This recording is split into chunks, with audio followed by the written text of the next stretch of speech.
Morning students, हम inorganic chemistry में हम सरफेस केमिस्ट्री पढ़ रहे थे। इसके अंदर प्रीवियस वीडियो के अंदर हमने सरफेस केमिस्ट्री के बारे में तथा एब्जॉर्प्शन के बारे में पढ़ा था।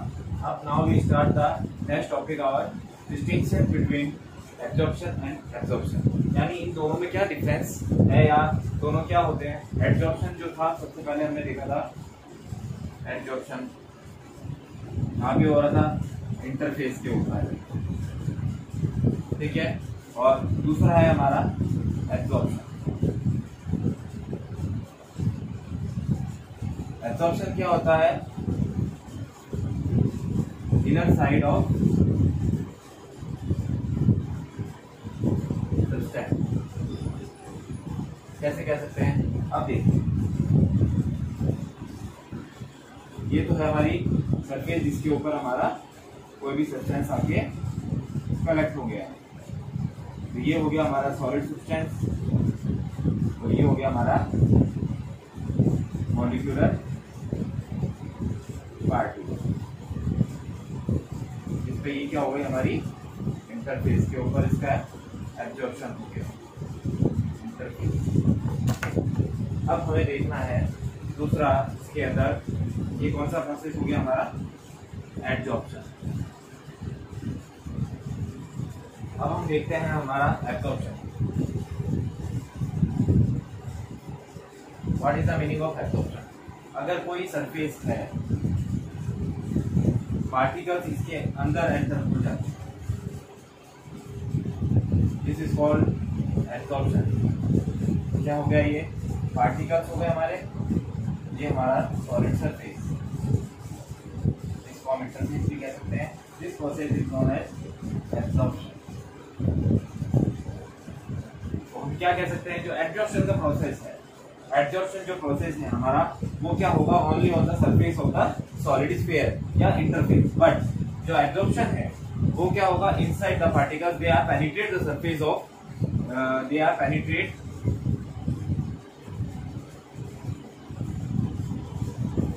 the interface and come inside। ये होता है हमारा एब्जॉर्प्शन। लेकिन ये दोनों प्रोसेस साथ में भी चल सकते हैं, यानी हम कह सकते हैं कि एब्जॉर्प्शन और जो एब्जॉर्प्शन है, ये दोनों प्रोसेस सिमल्टेनियसली एक साथ चलते हैं। the process absorption and absorption run simultaneously। अब इसका हम कोई एग्जांपल देखते हैं। We take a chalk stick,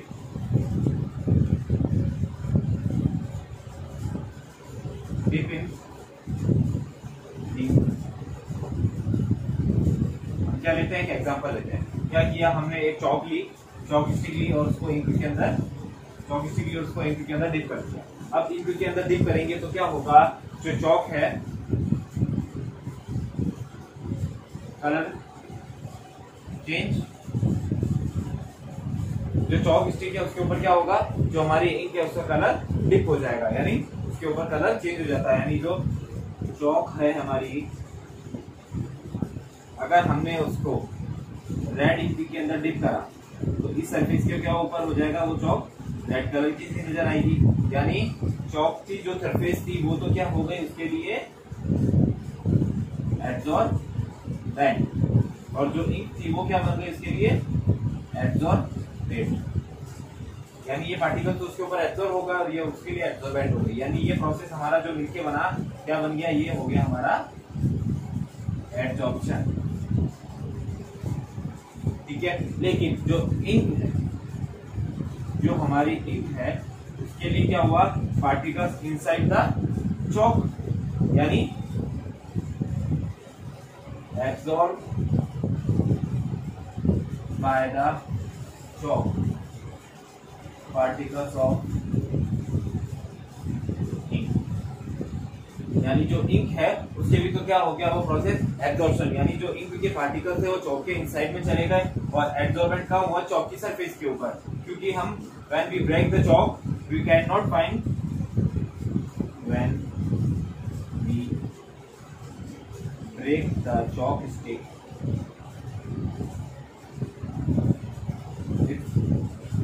inside white color is formed, यानी इसके पार्टिकल्स ने उसको एब्जॉर्ब तो किया लेकिन वो अंदर तक एंटर नहीं हुए हैं, जो दोनों प्रोसेस इसके साथ इसमें अंदर कंपलसरी चलते हैं, यानी एब्जॉर्प्शन और एब्जॉर्प्शन प्रोसेस अलग भी हो सकता है और दोनों प्रोसेस हमेशा साथ में भी चल सकते हैं। अब जब ये दोनों प्रोसेस एब्जॉर्प्शन एंड एब्जॉर्प्शन दोनों साथ में चलते हैं तो हम इसे कॉम्बिनेशन के अंदर क्या कहते हैं, सॉर्प्शन। एक टर्म नहीं आएगी,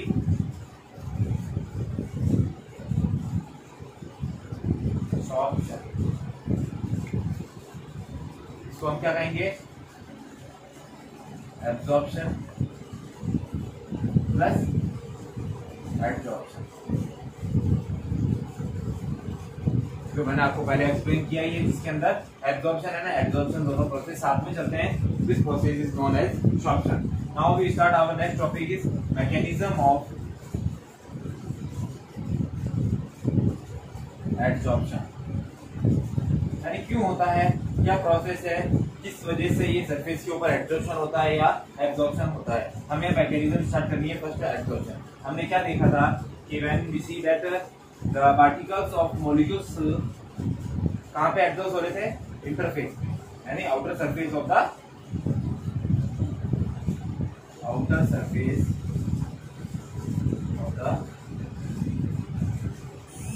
सॉलिड सिस्टम, यानी इस सरफेस के ऊपर ही सरफेस हो रहे हैं, यानी आउटर सरफेस के ऊपर हो रहे हैं और इनसाइड में भी पार्टिकल्स है। तो क्या होगा, जो inside particles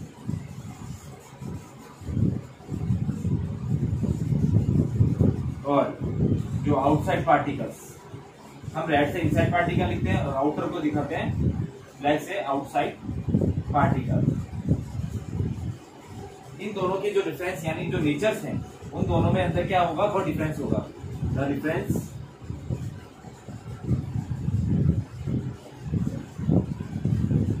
between the particles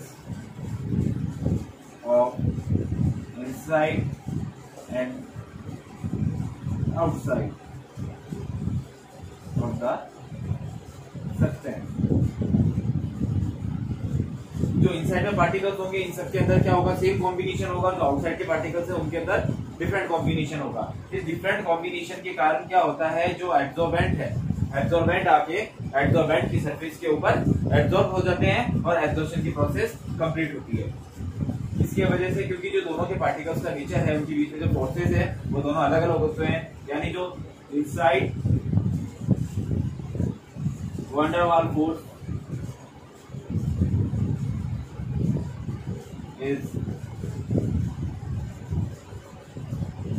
highly strong in comparison of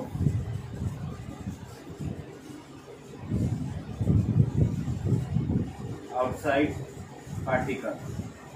Due to this, adsorbate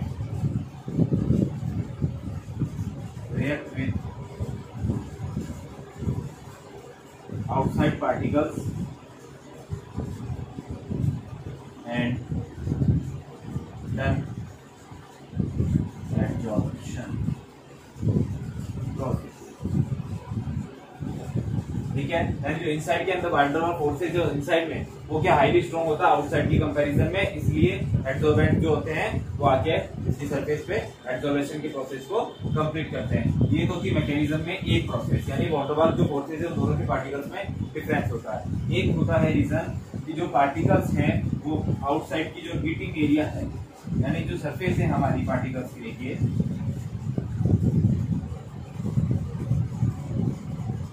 ये हमारा जो पार्टिकल है सरफेस जो भी इंटरफेस लिया हमने, इसके ऊपर जो हीट है, आउटसाइड जो हीट है उसके ऊपर एडसोर्बेंट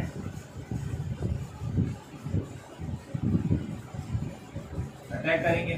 अटैक करने से क्या होगा, हीट जो है आउटसाइड की वो क्या हो जाएगी, इंक्रीज हो जाएगी। इंक्रीज होने की वजह से जो पार्टिकल्स हैं वो इजीली आके इसके ऊपर अटैच हो जाते हैं और अट्रैक्शन की वजह से इन दोनों के अंदर एब्जॉर्प्शन की प्रोसेस कंप्लीट होती है। इन दो मैकेनिज्म के थ्रू ही हमारा एब्जॉर्प्शन का प्रोसेस कंप्लीट होता है।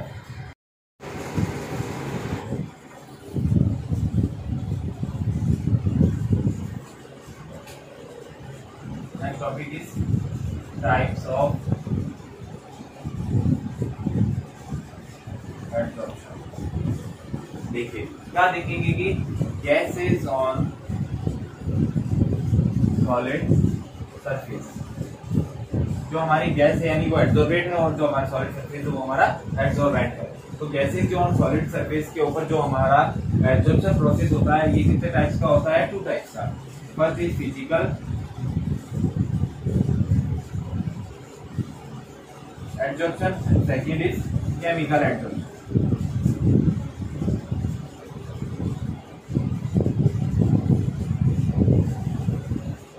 अब जो हमारा फिजिकल एब्जॉर्प्शन होता है इसको हम क्या बोलते हैं, फिजिसिस एब्जॉर्प्शन, और इसको क्या बोलते हैं, केमिसॉर्प्शन।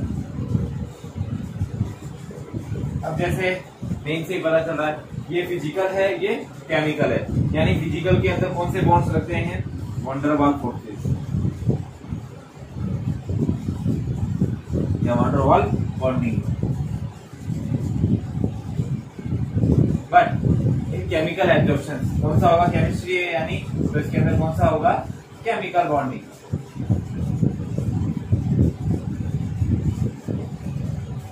केमिकल बॉन्डिंग में भी आपके तरह की 2 तरह की आ जाती है, कौन सी आती है, ionic and covalent.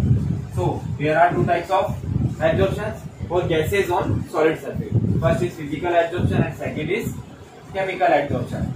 This is also known as physisorption and this is known as chemisorption. अब हम स्टार्ट करेंगे what is the physical absorption.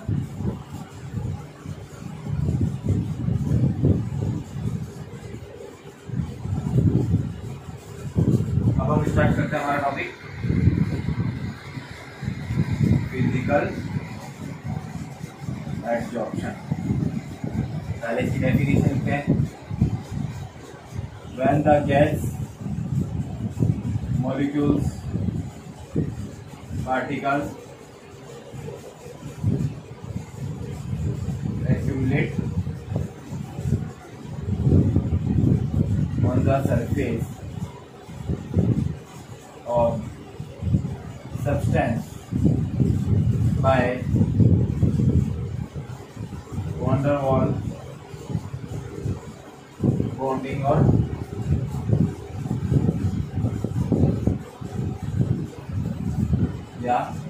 forces. This is called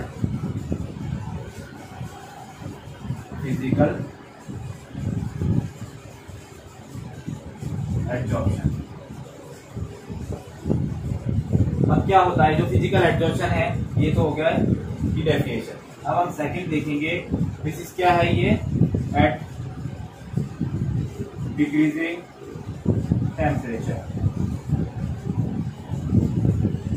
या इसको हम क्या कह सकते हैं, एट लो टेम्परेचर। यानी जो हमारा फिजिकल एब्जॉर्प्शन है वो क्या होता है, डिक्रीजिंग टेम्परेचर, यानी जो हमारा लो टेम्परेचर है, स्टार्टिंग जो टेम्परेचर हो गया किसी भी रिएक्शन को या किसी भी प्रोसेस को हम जो करते हैं, जो उसका स्टार्टिंग टेम्परेचर होता है, ये फिजिकल एब्जॉर्प्शन उसके ऊपर कंप्लीट हो जाता है। यानी हमारे रिएक्शंस क्या, कोई भी प्रोसेस हम जब भी एब्जॉर्प्शन का स्टार्ट कर रहे हैं तो जो हमारा पहला एब्जॉर्प्शन स्टार्ट होता है वो कहलाता है हमेशा फिजिकल एब्जॉर्प्शन। अब हम देखते हैं सेकेंड आवर केमिकल एब्जॉर्प्शन। तो हमें केमिकल एब्जॉर्प्शन की डेफिनेशन लिखेंगे पहले।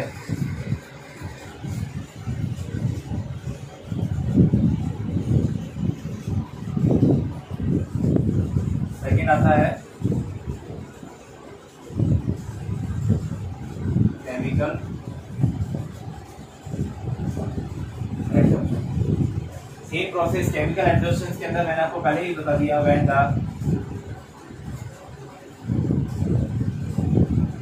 particles of gases concentrate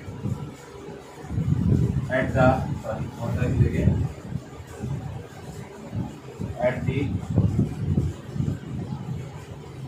surface of substances by chemical bonding. It's called chemical absorption, या इसको क्या कह सकते हैं हम, केमिजॉर्प्शन। एब्जॉर्प्शन जो था सॉर्प्शन हो गया यानी एब्जॉर्प्शन से, और केमी यानी केमिकल एब्जॉर्प्शन सोर्स, तो क्या हो गया, ये हमारा कहलाता है केमिजॉर्प्शन। अब देखिए केमिजॉर्प्शन से, अब केमिजॉर्प्शन से यानी क्या होता है, मैंने आपको केमिकल बॉन्डिंग्स के अंदर क्या होगा, कौन सी हो जाएगी, आयनिक बॉन्डिंग भी हो सकती है एंड कोवेलेंट भी हो सकती है। इसके लिए क्या चाहिए आपको, highly activation energy, this is our main point. यानी जो उसके लिए आपको रिएक्शन स्टार्ट करने के लिए जो एक्टिवेशन एनर्जी चाहिए वो सबसे ज्यादा किसके लिए चाहिए, केमिकल एब्जॉर्प्शन के लिए। केमिकल एब्जॉर्प्शन के लिए हाईली एक्टिवेशन एनर्जी, एक्टिवेशन यानी एनर्जी का क्या मतलब होता है, activation energy, this is the energy capable to starting the reaction, यानी जो भी हमारा रिएक्शन का प्रोसेस है उसको स्टार्ट करने के लिए जो एनर्जी की यूज आएगी वो कहलाती है आवर एक्टिवेशन एनर्जी। यानी अब इसके लिए तो क्या हो जाएगा, हाईली एक्टिवेशन एनर्जी, ये इसकी होगी definition. Now we have highly temperature. हमने फिजिकल एब्जॉर्प्शन के अंदर देखा था कि वो लो टेम्परेचर के अंदर हो रहा था, लेकिन इसको क्या चाहिए, हाई टेम्परेचर। हाई टेम्परेचर इसलिए चाहिए क्योंकि इसको एक्टिवेशन एनर्जी भी ज्यादा चाहिए। तो अब ये था हमारा केमिकल एब्जॉर्प्शन। लेकिन केमिकल एब्जॉर्प्शन और फिजिकल जो एब्जॉर्प्शन होते हैं वो भी सिमल्टेनियसली कंटीन्यूअस साथ में चलते हैं। देखिए कैसे, अगर हम हाइड्रोजन गैस की रिएक्शंस कराते हैं किसी भी सब्सटेंस के ऊपर, सॉलिड सरफेस के ऊपर, तो क्या होगा, जो स्टार्टिंग टेम्परेचर होगा वो लो रहेगा, नॉर्मल है। तो स्टार्टिंग टेम्परेचर लो है तो यानी उसके ऊपर कौन सा हो रहा है, फिजिकल एब्जॉर्प्शन हो रहा है।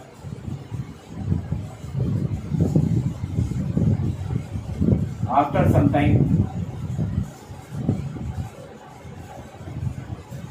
Temperature continuously increases. अगर टेम्परेचर अब इंक्रीजेज हो रहा है तो आपको मैंने बताया टेम्परेचर इंक्रीज होने पे क्या हो जाएगा, उसके लिए chemical absorption. So we call that both the physical and chemical absorption